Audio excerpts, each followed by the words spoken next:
하나님 말씀 누가복음 23장 46절 말씀입니다. 다 같이 봉독하겠습니다. 예수께서 큰 소리로 불러 이르시되 아버지 내 영혼을 아버지 손에 부탁하나이다 하고 이 말씀을 하신 후 숨지시니라. 오늘 가상칠언 7번째 이야기입니다. 마지막 가상칠언이고요. 저를 따라해 주시기 바랍니다. 내 영혼을 부탁하나이다. 이러한 제목으로 함께 은혜 나누기 원합니다. 오늘 우리는 가상칠언 마지막 시간을 보내고 있습니다. 우리 예수님의 마지막 선언을 우리가 함께 들었습니다. 아버지여 내 영혼을 아버지 손에 부탁하나이다. 예수님의 이 마지막 선언을 통하여 우리는 오늘 귀한 진리를 마주 대하게 될 것입니다. 그 첫째로 세상을 사랑하지 말라는 것이지요. 주님께서는 주님의 영혼을 아버지께 의탁해드리는 기도를 하였습니다. 우린 여기에서 좀 어색한 생각이 듭니다. 무슨 이야기냐? 우리 주 예수님이 하나님이실진데 하나님이신 예수님이 하나님이신 아버지께 자신의 영혼을 드린다는 것이 무엇인가 좀 어색한 거라는 것이지요. 그러나 이 본문은 예수님의 성육신을 생각한다면 이해가 될 것입니다. 예수님은 이 땅에 성육신 하실 때에 육신으로 오셨지만 또한 하나님으로 오셨습니다. 참신과 참인간으로 이 땅에 오셨기 때문에 우리 주님은 여기에서 내 영혼을 아버지께 부탁드립니다 라고 할 때 이것은 신으로서 말씀하시는 것이 아니라 인간의 대표자로서 하나님께 나아가는 것이지요. 참 하나님이시며 참 인간이신 예수님이시기에 이러한 기도를 하실 수 있었던 것입니다. 그러므로 이 본문은 삼위일체에 대해서도 별로 문제가 될 수가 없는 것입니다. 주님께서는 아버지께 자신의 영혼을 맡겨드렸습니다. 이것은 우리도 그러해야 한다는 것을 말하는 것이지요. 우리도 믿음의 성도들도 아버지께 자신의 영혼을 맡겨드려야 합니다. 오늘날 믿음의 성도들도 이 땅에 살고 있습니다. 그러나 언제라도 아버지께 내 영혼을 맡겨드릴 준비를 하며 살아가야 하는 것이 신앙생활이라는 것이지요. 모든 이들은 나름대로의 꿈이 있습니다. 자신의 복지를 위하여 인생에 뭔가 하나의 목적을 두고 다 살아갑니다. 이처럼 성도도 자신의 삶에 있어서 분명한 목적이 있어야 하는 것이지요. 그것이 무엇입니까? 내가 아버지의 나라에 가는 것입니다. 내가 아버지께 내 영혼을 부탁드리는 것입니다. 이것이 성도에게 있어서 가장 중요한 목적이며 또 꼬린 지점인 것이지요. 그런 의미에서 성도는 자신 안에 영혼이 있다는 것을 늘 의식하며 살아야 합니다. 여러분 이해하십니까? 내 안에 영혼이 있습니다. 여러분 안에 영혼이 있습니다. 한번 따라 합시다. 내 안에 영혼이 있습니다. 여러분 영혼은 영원히 사는 존재입니다. 그리고 내 육신은 아주 짧은 세월을 보내고 사라질 것입니다. 여러분은 어느 순간 짧은 세월을 보내시고 이 육신이 소멸될 것입니다. 틀림없습니다. 저는 여러분들이 모두 150년을 살았으면 좋겠습니다. 짧게 150년의 세월을 보내시고 다 사라질 것이에요.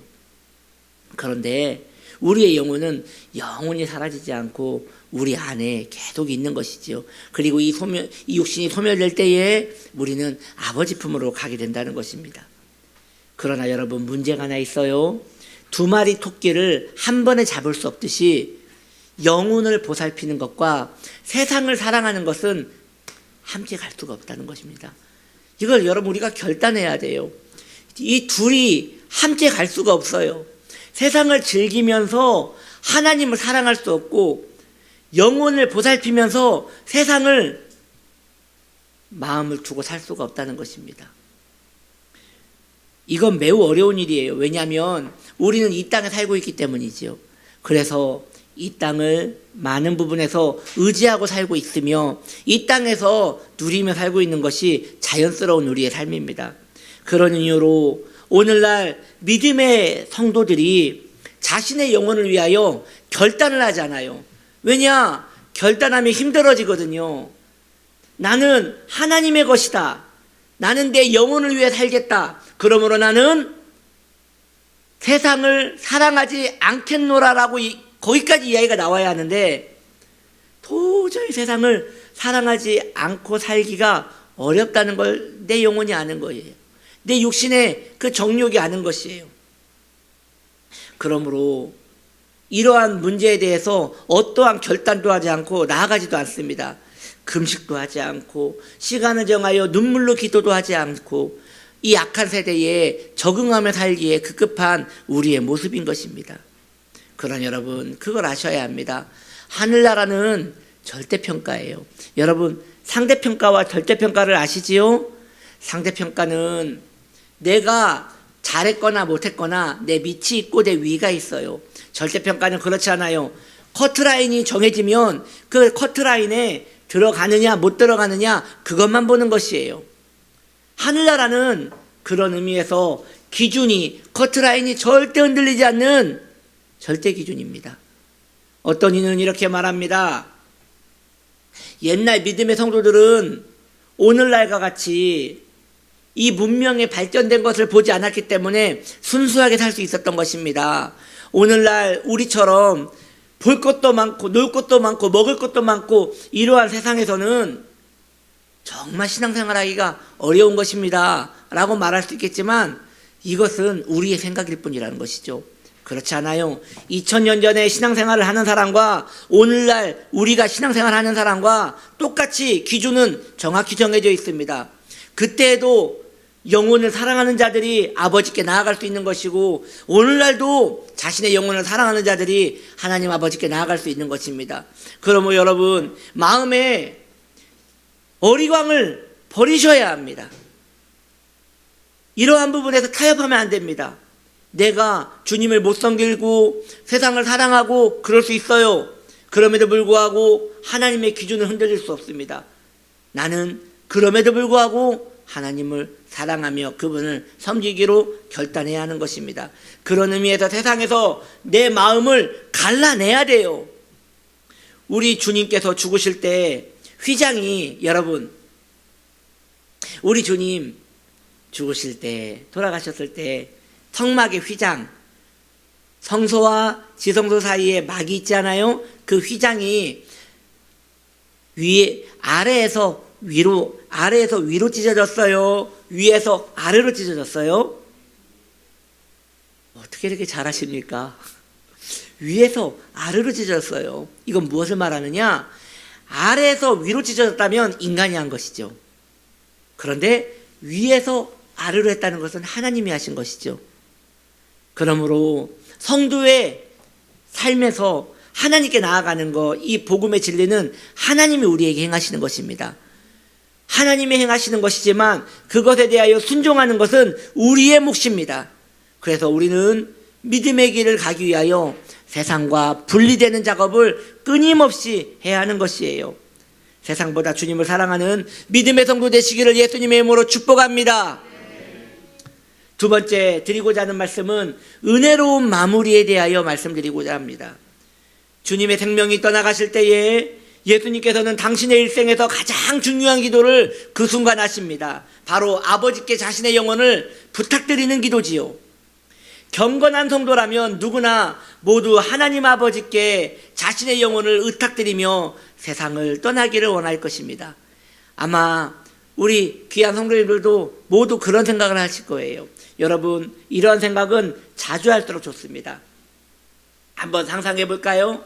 머지않아 일어날 일입니다. 금방 150년 옵니다. 머지않아 여러분들이 침상에 누워 있습니다. 그리고 호흡은 가파오고 심장은 느려지며 몸의 진은 점점 빠져갑니다. 의식은 돌아왔다 나갔다. 이제 끝이 다 오는 것을 내가 압니다. 아, 이제 곧 죽나 보구나 라는 걸 압니다. 그 순간 여러분, 우리가 하나님께 아버지여, 내 영혼을 아버지께 부탁드립니다, 이렇게 고백을 한 후에 숨이 멈춘다면 이 얼마나 아름다운 일입니까? 이것을 성도들은 많은 부분에서 사모하며 살아야 하는 것이에요. 그런데 여러분, 그 일이 결단코 쉬운 일이 아닙니다. 결단코 우리에게 자연스럽게 일어난 일이 아니라는 것이에요. 일평생 하나님을 의지하며 살았던 자가 누릴 수 있는 혜택입니다. 우리 주님 마지막 선언을 하실 때 이미 몸에는 기운이 하나도 없었어요. 그리고 이미 혈액이 다 흘렀기 때문에 몸에 힘은 하나도 없었고, 그리고 십자가에 매달려 몸은 축 늘어졌기 때문에 폐가 눌려서 말 한마디도 하실 수 없는 상태였습니다. 그러니 여러분 상상이 되지 않습니까? 주님께서 소리를 지르시며 아버지여 내 영혼을 부탁드립니다 라고 했단 말이에요. 그 순간 마지막 힘을 짜내요. 폐를 들어 올려서 하나님께 그렇게 부르짖을 수 있었던 것이죠. 왜일까요? 우리 예수님은 하나님 아버지로 충만하신 분이었거든요. 그래서 그 고백을 마지막 힘을 다 짜내요 외칠 수 있었던 것이죠. 이제 우리 차례입니다. 우리도 그러할 수 있겠냐는 것이죠. 여러분, 사람이 죽을 때에 그렇게 고통스럽대요. 그렇게 힘이 들대요. 그도 그럴 것이, 여러분 몸살 감기 들어보신 적 있으시죠? 그때 얼마나 몸이 힘들어요. 그래도 죽지 않아요. 또 어떤 이는 온몸에 염증이 다 퍼졌대요. 너무 아프대요. 그런데도 안 죽어요. 심지어 온몸에 화상을 입은 자도 그것 때문에 너무 고통스러운데 그걸로 안 죽어요. 그러니 여러분, 사람이 생명이 끊어질 때 얼마나 아프면, 얼마나 고통스러우면 죽겠습니까? 상상이 되지 않습니까? 그런데 그 고통스러울 때 하나님을 기억하면서 아버지여 내 영혼을 부탁드립니다 라고 할 정도면, 이러한 사람은 매일매일 주님을 의지했던 사람이었기 때문에 그 순간에도 주님을 의지할 수 있었던 것입니다. 그러므로 귀한 성도님들이여, 죽음을 준비하십시오. 금방 옵니다. 훌쩍 지나가 어느 순간 그 자리에 머무실 것입니다. 그때 우리는 어떠할까요? 우리는 정말 그 순간에도 아버지여 내 영혼을 부탁드립니다 라고 말할 수 있을까요? 아니면 아파 죽겠다고 자신의 인생을 저주하면서 고통 가운데 죽을까요? 이것은 오늘부터 준비되어져야 그때도 준비되는 것입니다. 성경은 말합니다. 심는 대로 거둔다고 이야기하고 있습니다. 그러므로 우리가 오늘 또 심고 내일 또 심고 1년 후에도 심고 내 평생에 하나님을 의지하는 마음을 심을 때에 이후에 가장 아름다운 복으로 수확을 할 날이 오는 것입니다.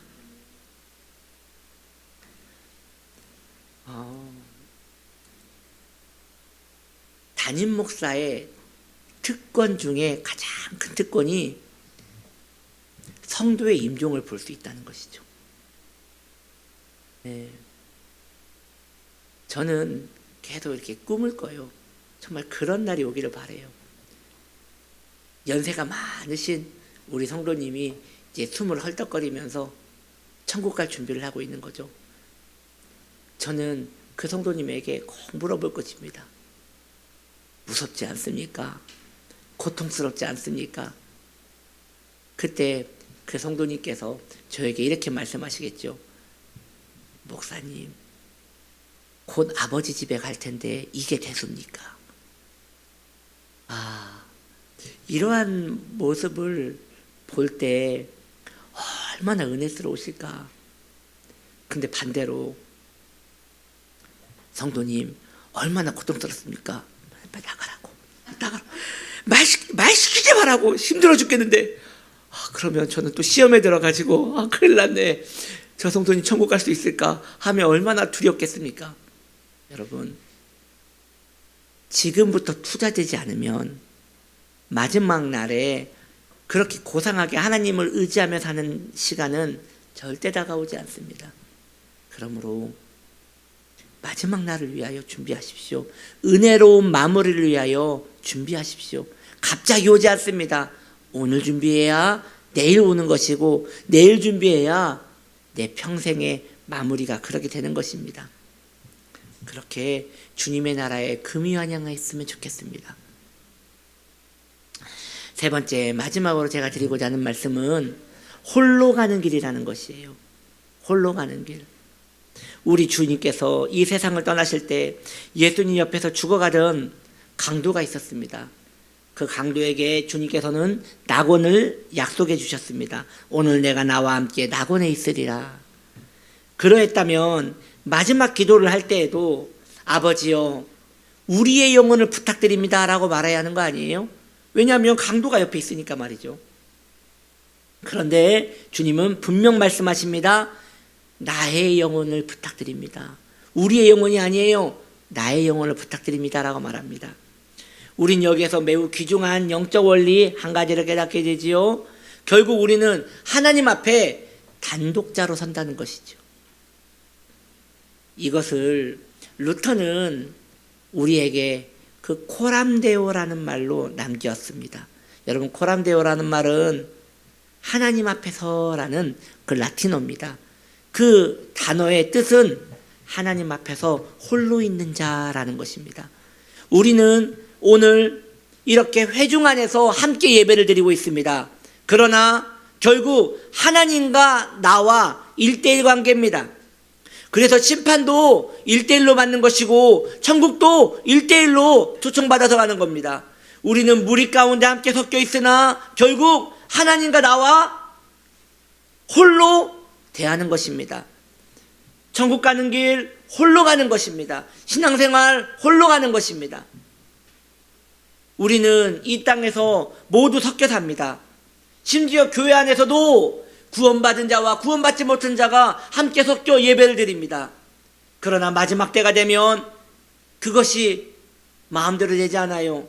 분리돼요. 주님이 택한 자와 주님이 택하지 못한 자, 구원을 받은 자와 구원을 받지 못한 자가 선명하게 기름과 물이 갈라지듯 갈라져서 마지막을 준비하게 된다는 것이죠. 우스갯소리가 있지요. 여러분도 다 아는 이야기예요. 신앙 좋은 아내를 둔 남편이 나는 내 아내 옷자락만 잡고 있으면 천국 갈 수 있다고 말하는 것. 이거 새빨간 거짓말입니다. 그런 건 없어요. 신앙의 명문 가문이 있어요. 부모님이 신앙생활을 너무 열심히 해요. 자녀들이 안도의 한숨을 가집니다. 우리 집안은 믿음의 가정이니 나는 구원받겠지. 그런 건 없어요. 그런 건 없어요. 장로의 가정일지라도 목사의 가정일지라도 신앙은 단독이에요. 홀로 가는 거예요. 그래서 내 신앙은 내가 챙겨야 하는 것입니다. 내 신앙은 깨어서 하나님을 의지하며 나아가야 하는 것이에요.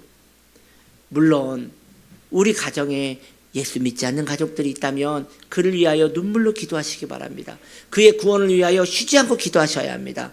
그러나 그러할지라도 결국 홀로 가는 길이라는 것을 기억하시기 바랍니다. 모든 영혼은 단독으로 하나님과 1:1로 만나는 것이니 심판도 1:1로 받게 되는 것입니다. 그런 의미에서 우리는 스데반 집사님을 기억해야 할 줄 믿습니다. 무슨 이야기냐? 스데반 집사님, 사도행전 나오는 그 스데반 집사님은 죽어갈 때도 예수님을 바라보았습니다. 그리고 거기서 멈추지 않고 저들의 영혼을 불쌍히 여겨달라고 중보기도를 하면서 갔습니다. 우리의 모습도 그래야 하지 않겠습니까? 일평생 나 위하여 십자가 지신 예수님만 바라보며 살아가다가 호흡이 멈추는 날, 우리 주님과 같이 호흡이 멈추는 날, 구원받지 못한 그 영혼들을 불쌍히 여기며 그 영혼들을 위하여 기도하면서 떠나가는 그러한 신앙생활, 얼마나 모범적이고 아름다운 신앙생활입니까? 그러므로 내가 홀로 주님 앞에 있음을 기억하시고 이 땅에 살아가면서 주님과 경건신앙을 많이 가지시기 바랍니다. 할렐루야. 여러분, 이번 주일은 고난주일로 지금 우리가 보내지고 있습니다. 이 고난주일 오늘 결단하셔야 합니다. 이 한 주간을 고난주간이라고 합니다. 주님을 위하여 무엇을 준비하고 계십니까? 내 영혼을 위하여 무엇을 준비하고 계십니까? 혹은 꼭 주님 안 계신 것 같이 살고 계시지 않습니까? 주님 살아계십니다. 그렇다면 주님 살아계신 것 같이 내 신앙도 진지해야 합니다.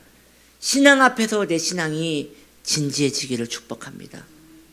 이것이 하늘의 빛을 엿본 자의 축복인 것이에요. 본 자는 보았기 때문에 그렇게 행동합니다. 보지 못한 자는 보지 못했기 때문에 아둔하여 멸망하는 것입니다. 그 무지 속에서 자신이 하나님을 섬긴다고 착각하며 무너지고 있는 것입니다. 전 여러분들에게 묻고 싶습니다. 여러분들은 천국의 빛을 보셨습니까? 아버지의 영광의 은총을 보셨습니까? 하나님의 은혜의 빛을 보셨습니까? 보셨다면 본 사람답게 살게 되어 있습니다. 보지 못했다면 그렇게 살아가게 되는 것입니다. 말씀을 정리합니다. 주님께서 말씀하십니다. 아버지여, 내 영혼을 아버지께 부탁드립니다. 이와 마찬가지로 성도도 주님께 자신의 영혼을 부탁드려야 합니다. 아름다운 신앙의 만물을 위하여 준비해야 합니다. 홀로 주님을 마주대할 시간을 기다리고 있어야 합니다. 오늘 우리는 이 복스러운 성찬을 다 함께 하게 될 것입니다. 예수님의 살을 먹습니다. 예수님의 피를 먹습니다. 왜 먹는 것입니까? 오늘 주님과 연합하기 위하여 먹는 것입니다. 여러분 따라합시다. 주님 내 안에, 내가 주님 안에.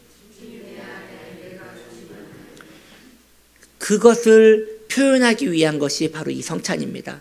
오늘 이 성찬을 드실 때 주님이 내 안에 들어오시는구나. 그리고 내가 주님 안에 들어가는구나. 이제 주님 나와 함께 계신 것 같이 살아내리라 라는 신앙생활 하시기를 예수님의 이름으로 축복합니다. 기도합니다.